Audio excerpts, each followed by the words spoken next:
Welcome to the Trent England Show for this Wednesday, and we're rolling in the money here in Oklahoma. Did you know that? Did you see that in the newspaper this morning or over at ocpathink.org? You know, they got it in the newspaper this morning. We had it up at ocpathink.org yesterday. The April revenue coming into the great state of Oklahoma, way up. I mean, not just up, but way up. Let me give you a couple numbers here from Curtis Shelton's post at ocpathink.org. The General Revenue Fund, so this is the fund that the state appropriates out of, up about 15%, well, 14% over the estimate. Now, this isn't just up versus last year. You know, the Oklahoman actually this morning, they carried the headline 25% higher than last year. Well, that's all well and good, but what really matters is 14% higher than was predicted. You know, regular viewer or listener to this program, that government budgets are written based on estimates. Pretty much all budgets are written based on estimates, right? You don't know exactly how much you're going to bring in. You have to have an estimate of that, and then you budget to spend. Well, the politicians always spend all the money, so you budget to spend exactly that amount of money. But that means that when revenue comes in higher than was anticipated, that generates a surplus. How big is the state of Oklahoma's surplus so far? We are, what are we? We're 10 months into the fiscal year, right? So we've got 2 months to go. How big is our surplus in just the General Revenue Fund? The surplus is $283.9, basically $284 million. That number might sound familiar because it is right around the amount of money in tax increases that was passed specifically for a teacher pay raise. An average $6,000 per teacher pay raise came in right around that amount of money, and economic growth has actually generated that amount of money for the state into the state coffers already, and that money is, you know, basically is not spent because that's excess money that has come into the state. Now, should we celebrate? I always throw this out there. We should be careful as conservatives, right? Am I excited that government is extracting more money out of our economy, extracting more money out of Oklahoma families? Not really. It may help us solve some short-term budget problems. It also may allow politicians to create more dependency on government, which is, of course, dependency on government is dependency on politicians. That's why politicians, right, left, and center, tend to like it, tend to grow it, even if they tell us that they're not going to. And how do we see that in Oklahoma? Well, we see that in Medicaid expansion. Did we expand Medicaid in Oklahoma? You can still find lots of left-wingers out here who, oh, the worst thing. Yeah, Republicans, conservatives are so evil in Oklahoma because they refuse to expand Medicaid in Oklahoma. Well, hold on just a minute. Something else that we just put up over at ocpathink.org, I want to pop these charts up for you, is just comparing the growth in Medicaid to the growth in Oklahoma's population since 2000, so, you know, basically over the last 17 years of data that we have here. And if we can pop up these charts, you can see just how dramatically Medicaid has grown, expanded, even without the Obamacare expansion. Get this, a 153% increase, while Oklahoma's total population only grew by 14%. Now ask yourself, look, let's not get into the weeds on this. We can get into the weeds. I love getting into the weeds, but we don't have to do that on this. Just ask yourself the question, if you lived in Oklahoma in the year 2000, were people dying on the sidewalks in Oklahoma in the year 2000? Were people noticeably less healthy in Oklahoma in the year 2000 than they are today? And I can tell you a couple things. Smoking rates were a little bit higher. Obesity rates were a little bit lower, right? I mean, was Oklahoma a backward banana republic in the year 2000 as opposed to today when 153% more people are on Medicaid?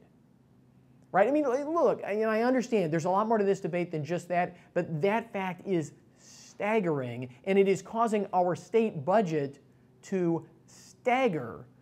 Right? I mean, this can explain the growth in Oklahoma's Medicaid program, can explain all, not some, but all of the pressures on Oklahoma's state budget.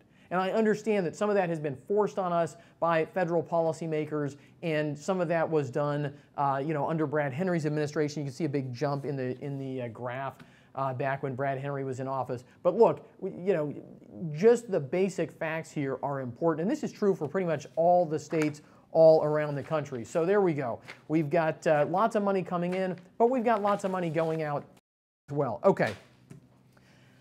Back in Washington, D.C., they are actually going to get the opportunity this week to vote on a balanced budget plan, which means they are going to vote against math in the United States Senate. This is in the United States Senate, thanks to the senator who one of my children refers to as Curly Muppet.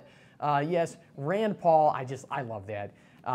During the presidential debates, one of my kids said, nicknamed him Curly Muppet, which I think is good. And look, I mean it in an endearing way, because whatever else you think about Rand Paul, the guy is giving members of the United States Senate an opportunity to actually prove whether they're honest people or whether they're liars. I'm not supposed to use the L word, but I'm going to do it anyway.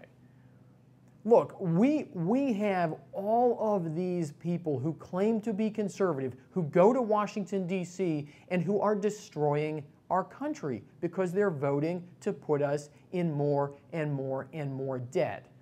In debt that has become an existential threat to the future of our country. And thanks to Kentucky Senator Rand Paul, they're actually going to vote on a budget plan. It's just basically a budget framework that would actually require the federal government to balance its budget within 5 years. It will be voted down. I can say that. I can say that without.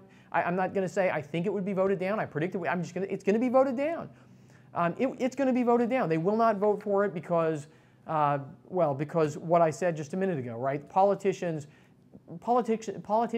thrive from dependency, whether it's lobbyists who are dependent, or special interests who are dependent, or people on welfare who are dependent, or big corporations who are on corporate welfare who are dependent. Politicians thrive off of dependency, right? Whether it's military contractors who are dependent or anybody else, right? And this is why a budget plan like this, it's just too addictive. It's just too addictive. Short of the American people actually rising up on their hind legs and actually demanding that our politicians chart a different course, short of that, they won't do it. But I thank Rand Paul for putting it forward anyway. Another big math problem. I just love this. This was in Politico the other day. I'll post the link to this story. Looking at electric cars and analysis of electric cars. These are heavily, heavily subsidized by the federal government and by many state governments around the country. Electric cars, why are they subsidized? Because they're going to save the world. They're going to stop, just like Barack Obama, electric cars are going to stop sea level from rising, and the world's going to cool, and I guess we're going to wind up with another ice age or something. I don't know why that's a good thing, but look, this is the promise that has been pitched at us as a justification, a rationale for these huge subsidies for electric cars. And this latest analysis posted over at Politico says, look, one of the things that you have to confront, gasoline engines have been getting way more efficient and far less polluting, especially when it comes to the really bad pollutants like particulate matter, like sulfur dioxide, things like that are really harmful to human health, that contribute to smog and all that kind of stuff, right? I mean, look, you don't have to live in Los Angeles to understand that air quality in the United States is way better, much better than it was in the 1970s and the 1980s in most places around the country. Some of that's because internal combustion engines are so much more efficient. Some of it is because far fewer people burn wood stoves anymore. But this analysis shows that because gasoline engines are so much more efficient, electric cars in the future may actually make our air dirtier. Because well, let me put it, I was going to say how much of our electricity is generated by coal, but before I ask that question, let me ask the really important question. How many automobiles are powered by coal? 0. How much electricity is generated by coal? About 1/3, right? And so you can think about every time you see 3 Nissan Leafs drive past you, think of one of those Nissan Leafs as being powered by coal. And then you could think of another one being powered by natural. You could think of another one then being powered by a blend that includes, the odd solar panel and the odd, windmill and all that. But still, one of those cars is being powered by coal, which is relative to everything else, a much dirtier form of energy generation, right? One of them is being powered by natural gas, and then one of them is being powered by a blend that is only a small percentage coming from quote-unquote renewable, electricity generation, right?